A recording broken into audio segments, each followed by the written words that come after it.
Alright, so I've adjusted the field of view here and set up the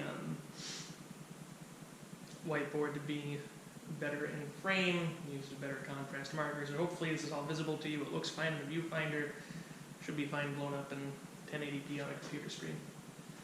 So this is one thing I wanted to share with you guys. Now, before I dive into this, it's worth noting that everything I'm about to tell you is actually explained on a handout available in your digital library, which we talked about in the Discord a couple of weeks ago. This is under the Resurgam specific handouts folder. So if you have any questions about this, the handout actually goes into this in a little bit more detail. But this is very important, okay?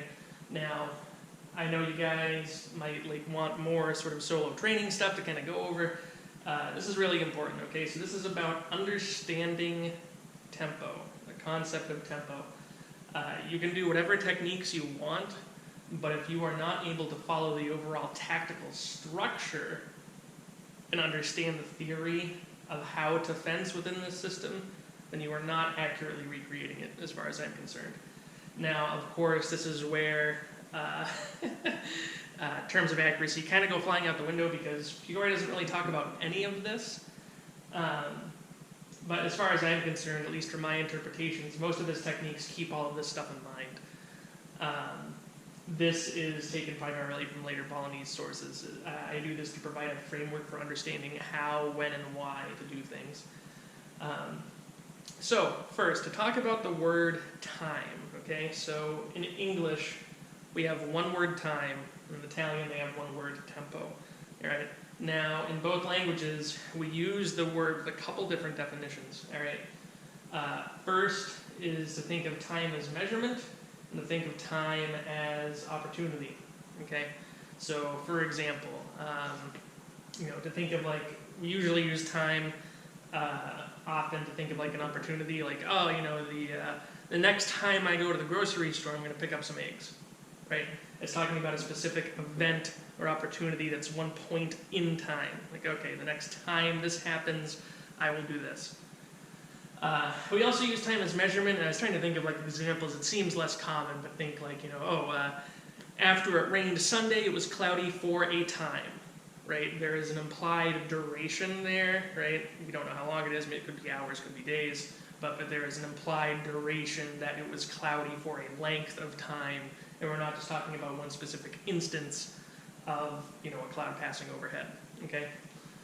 So in Greek, all right, where a lot of the sort of Aristotelian ideas of motion and time end up becoming transplanted into Renaissance Italian thought, they actually had two completely different words. Most of you may have heard the word chronos, right? But there's also the word kairos, okay? And just as there is a Greek god of time, Chronos, there was also a Greek god of opportunity, Kairos. So they have two different words here that mean two different things. So Chronos is a week passing or a month going by, whereas Kairos is, the next time we get together for a big gathering, or the next time the Olympics comes, or the next time I go to see a play in the Odeon, So when Italian fencing texts use tempo, because they only use one word, they may be referring to one thing or the other, and it's important to understand the difference in how they're interrelated, okay? So the first thing that comes up is tempo as measurement, which is going to be the chronos sense of the word, okay? So a tempo is most easily defined as one fencing action, okay? Without worrying too much about specifics, because the definition can get a little nebulous, usually we define it as moving from one position to another position. So you can think of it as just cutting with a fendente, moving from Posa di Donna down to Cinghiale, that is a tempo, right? Now, as we talked about before, right, tempo doesn't necessarily mean literal time, right? Cutting while standing still is a tempo, right? But that takes less time than cutting with a step. It may take 1 second for me to cut without stepping. It may take 2 seconds to cut with a step. They're both one tempo, right? But it's important to know that some tempi are shorter than others, right? And in general, we always want to move in the shortest tempo unless we're trying to do something else, all right? So in general, when we're thinking about tempo as measurement, right, there's just a few things you want to keep in mind. So, right, usually it's 1 tempo, which is the time it takes to do 1 action.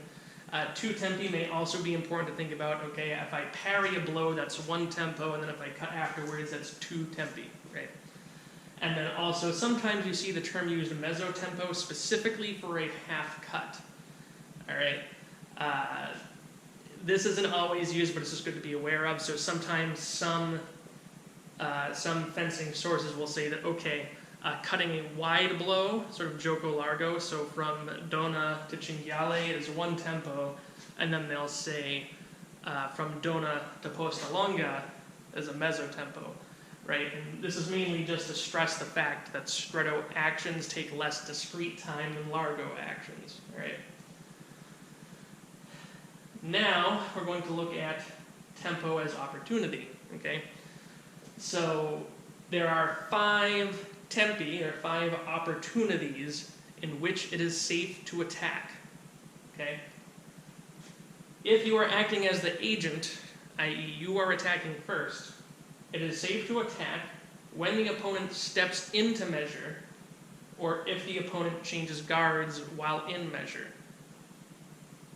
If you are acting as the patient, i.e. the opponent is attacking first, the 3 times are as they prepare their attack, after you void their attack, or after you parry their attack, right?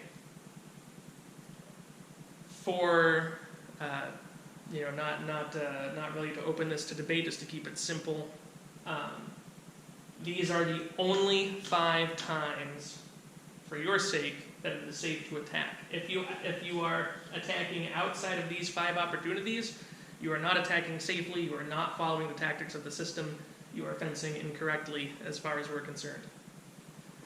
Now, most of you guys haven't even thought of this stuff. Again, like, oh man, like I don't know if I've been making these decisions, I might have been doing things wrong this whole time. Don't worry about it, right? A lot of the stuff I've taught you already has pushed you in this direction, okay? So these are the 5 times it's safe to attack. And as we mentioned, right, it's often not safe to attack first. But we do have a few opportunities here where it is, okay?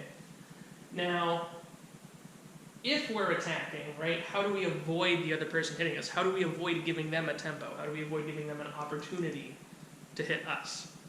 Well, the first thing is, if we're going to step into measure, we want to maintain advantage of the step. So again, this is something I've already taught you, right? To maintain advantage of the step, we step into measure with the rear foot first, right? This allows us to not overcommit our weight forward, and we can change direction if we sense the opponent is about to do something, right? If we change guards, we want to maintain advantage of the guard, keeping our point forward and making sure we have a more direct line of attack to them over their blade. Make sure that we can change our guard while minimizing their ability to attack us, right?